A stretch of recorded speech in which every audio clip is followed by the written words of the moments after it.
Haitegirim Yatkrupatam Aham Bande Shri Guru Dinatarine Hare Krishna. So today we'll see verse number 3 of chapter 10. So in the first two verses, Krishna told that Arjuna, I will explain you knowledge further for your benefit. And then Krishna told that nobody knows me. Even the demigods or sages also don't know me. So because I am the source of them. Now Krishna in this verse tells further what happens if somebody knows him. So let us see this verse. Yo mam ajam anadim cha Yo mam ajam anadim cha veti loka maheshwaram veti loka maheshwaram asamudha samartyeshu ashamudha samarteshu sarva pape pramuchyate. sarva papai pramuchyate. Yo mam ajam anadim cha Yo mam ajam anadim cha veti loka maheshwaram veti loka maheshwaram asam asamudha samartyeshu ashamudha samarteshu sarva pape pramuchyate. sarva papai pramuchyate. Please chant. Yo mam ajam anadim cha veti loka maheshwaram asammudha samartyeshu sarva papai pramuchyate.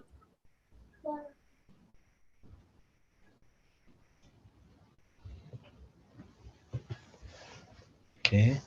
So translation and purport. He who knows me as unborn and as the beginningless, as the supreme lord of all the world, he only undiluted among men is freed from all sins. Purport. As stated in the 7th chapter, 7.3, Manushanam Sahasretu Kaschit Yatati Siddhaye. Those who are trying to elevate themselves to the platform of spiritual realization are not ordinary men. They are superior to millions of ordinary men who have no knowledge of spiritual realization. But out of those actually trying to understand their spiritual situation, one who can come to the understanding that Krishna is the Supreme Personality of Godhead, the proprietor of everything, the unborn, is the most successful spiritual realized person. In that stage only, when one has fully understood Krishna's superior position, can one free completely from sinful reactions. Here the Lord is described by the word Aja, means unborn. But he is distinct from living entities who are described in the second chapter as Aja. The Lord is different from living entities who are taking birth and dying due to material attachments. The conditioned soul are changing their body, but his body is not changeable. Even when he comes to this material world, he comes as same unborn. Therefore, the fourth chapter it is said that by the Lord, mm, it is said that the Lord, by his internal potency, is not under inferior material energy, but is always in superior energy. In this verse, the word Veti Loka Maheshwara indicate that one should know that Lord Krishna is the supreme proprietor of planetary system of universe. He was existing before creation. He is different from his creation. All the demigods were created within this material world, but as far as Krishna is concerned, it is said that he is not created. Therefore, Krishna is different even from great demigods like Brahma and Shiva. And because he is creator of Brahma, Shiva, and all other demigods, he is supreme person of all planets. See, Krishna is therefore different from everything that is created, and anyone who knows him as such immediately becomes liberated from all sinful reaction. One must be liberated from all sinful reactions to be in knowledge of the Supreme Lord. Only by devotional service can he be known, not by other means, as stated in Bhagavad Gita. One should not try to understand Krishna as a human being. As stated previously, only a foolish person thinks him to be a human being. This is again expressed here in different way. A man who is not foolish, who is intelligent enough to understand the constitutional position of Godhead, is always free from all sinful reaction. If Krishna is known as son of Devki, then how can he be unborn? That is also explained in Srimad Bhagavatam. When he appeared before Devaki and Vasudeva, he was not born an ordinary child. He appeared in his original form and then he transformed himself into ordinary child. Anything done under the direction of Krishna is transcendental. It cannot be contaminated by material reaction, which may be auspicious or inauspicious. The conception that there are things auspicious and inauspicious in material world is more or less mental concoction, because there is nothing auspicious in the material world. Everything is inauspicious because the very material nature is inauspicious. We simply imagine it to be auspicious. Real auspiciousness depends on activities in Krishna consciousness in full devotion and service. Therefore, if we at all want our activities to be auspicious, then we should work under the direction of Supreme Lord. Such directions are given in authoritative scriptures such as Srimad Bhagavatam, Bhagavad Gita, or from bona fide spiritual master, because the spiritual master is the representative of Supreme Lord. His direction is directly the direction of Supreme Lord. The spiritual master, saintly person, scriptures direct in the same way. There is no contradiction in these three sources. All actions done under such direction are free from reactions of pious and impious activities of this material world. The transcendental attitude of a devotee in performance of activities is actually that of renunciation and is called sannyas.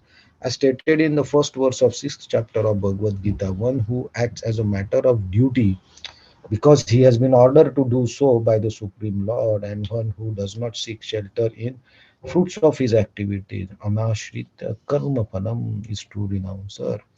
Anyone acting under the direction of Supreme Lord is actually a sannyasi and a yogi, not a man who has simply taken a race of sannyasi and pseudo yogi. So Krishna again uh, emphasizing the importance of knowing his real nature. Srila Prabhupada mentions in the fourth chapter, Krishna has told that his appearance and disappearance is transcendental, and one who understands this is delivered from this material world. A similar concept, the same concept is put here, that Ajam and Anadim.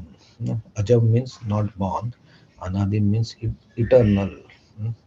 So sometimes Brahma is also called Aja, right? But that is not the that's Aja is as in comparison to or relative to the time factor of the human beings or living beings on, say, earthly planet.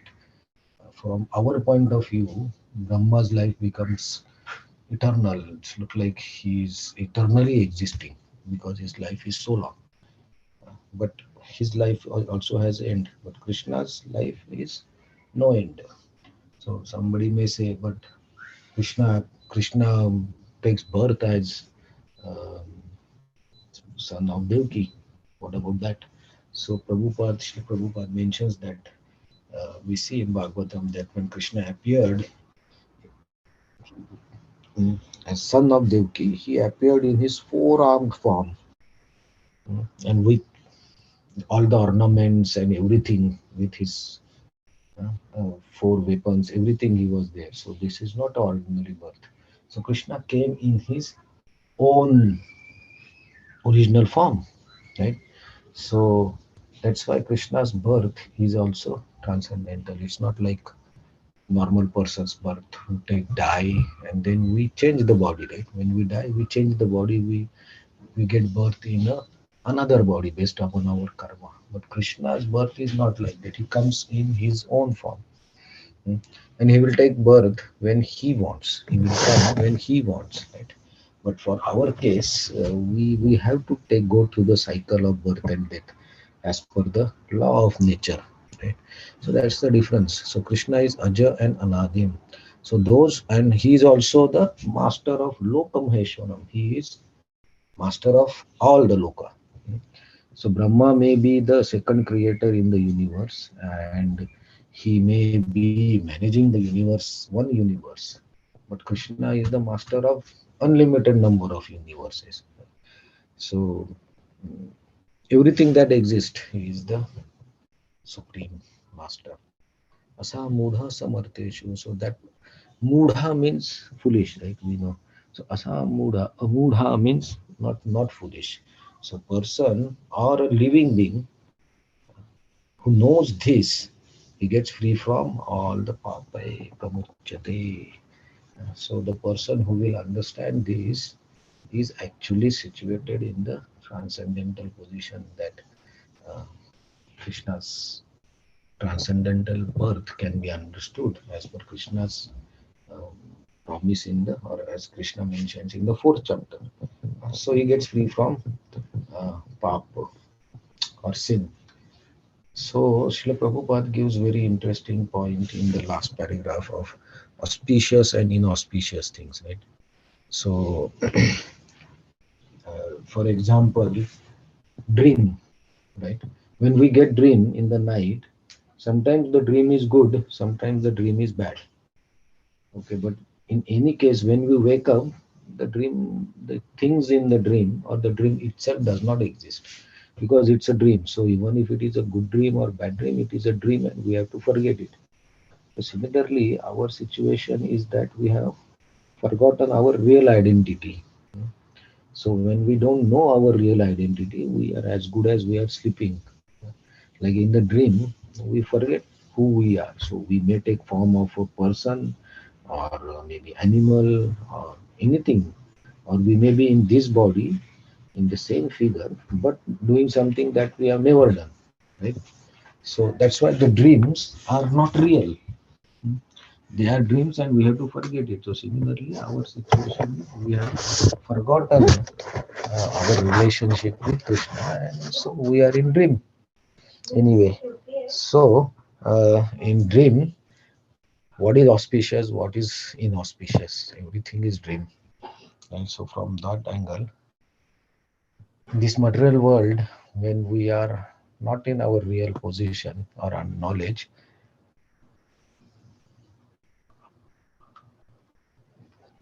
we are in ignorance, if even if it is good or bad. So from that angle, everything is you cannot say inauspicious. It's not auspicious. Nothing is auspicious. So material world is not meant that we will be happy here. It's not designed in that way that we will be happy and we will enjoy this world. There will be happiness, but after that, the misery will come. After misery, happiness will come. The cycle keeps going. So it will never happen that we are eternally becoming happy.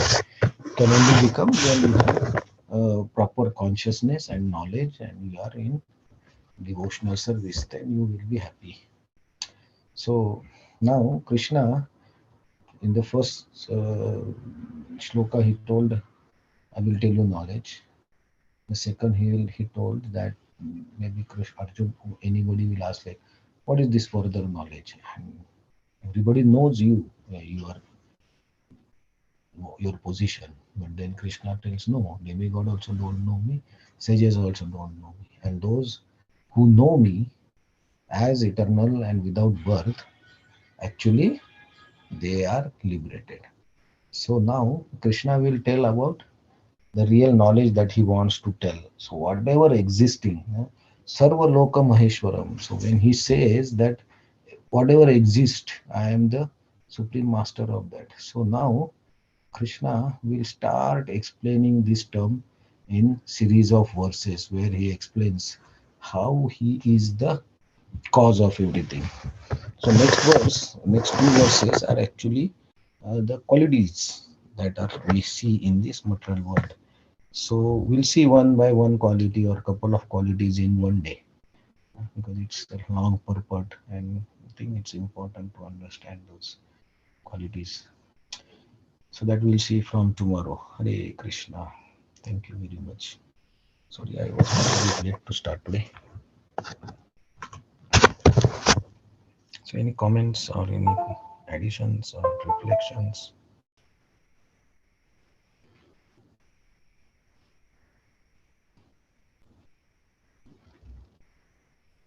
Hare Okay, Krishna, Hare Krishna. Prabhuji.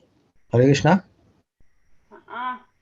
Prabhuji, it's not related to Bhagavad Gita. I don't know. You were talking about the dream. So I heard somewhere or read somewhere, I don't know. Is it true that whatever dream we get from our like so many lives which we have got in this material world? Is it true? I think in Nectar of Devotion or Nectar of Instruction, somewhere it is mentioned that um, we have so many karmas, right? So, when a person really tries to do the devotional service and really tries to surrender to Krishna, okay, and then but we have so many karmas left in our body, right? That karmas has to be uh, go. We have to face those karmas, right, or the reactions of karmas. So sometimes it is like the dreams that we get are maybe the reflection of what we have done in some of our lifetime. Okay, so sometimes we get bad dreams, and through that bad dreams we sometimes we get fearful and then we wake up, sometimes we shout. So when we do these actions, this is actually a type of suffering, right? So our past karmas reactions, that also comes through our dreams sometimes. That's what I have also heard in one lecture, or have read somewhere. I will try to find out, but I don't know. But yeah, there are situations when this happens, but it's not compulsory, because sometimes I also get dreams that I don't know what is that. But generally the dreams have connection to whatever situations we are going through. Dreams have that connection in which type of dream we get generally. The Okay. subtle Understood. mind works like that, subconsciousness. From there the mind works in that way. Yes, actually, like these days, like normal scientists and all, they say that it's like whatever we do in our day-to-day life, in that Mm. form only dream appears. And when I heard this thing in lecture, or I don't know, I read somewhere, so I got little confused. Like, how do we get dreams related to karma, or what it is exactly? For devotees there is some relationship, because I have also heard in lecture that when, so Krishna, why the devotees, or as a sadhaka also, we accept everything that Krishna is doing with us. So if I say for cutting the vegetables, I get a little bit cut in my hand or some finger, right? So that also is a blessing. Why we think like that? Because maybe that is reaction of some of the activity that I have done in the past. So, but Krishna, being merciful, try to reduce the reaction. So maybe I was supposed, the reaction supposed to be big, but I just got a cut. So like that, the dreams also, in dreams also, Krishna takes out the miseries. So if, when we get fearful dreams and we give some reactions, through that also the karma starts burning. Okay, understood. Yeah. Thank you so So, much, Prabhuji. no Hare problem. Krishna. Krishna. I have also heard this. So okay, Hare Krishna. Thank you very much. See you tomorrow. Hare Krishna. Thank you so much. Thank you. Thank you, Hare Krishna. Hare Hare Krishna. Krishna. Hare Thank Krishna. you. Hare Krishna. Thank you.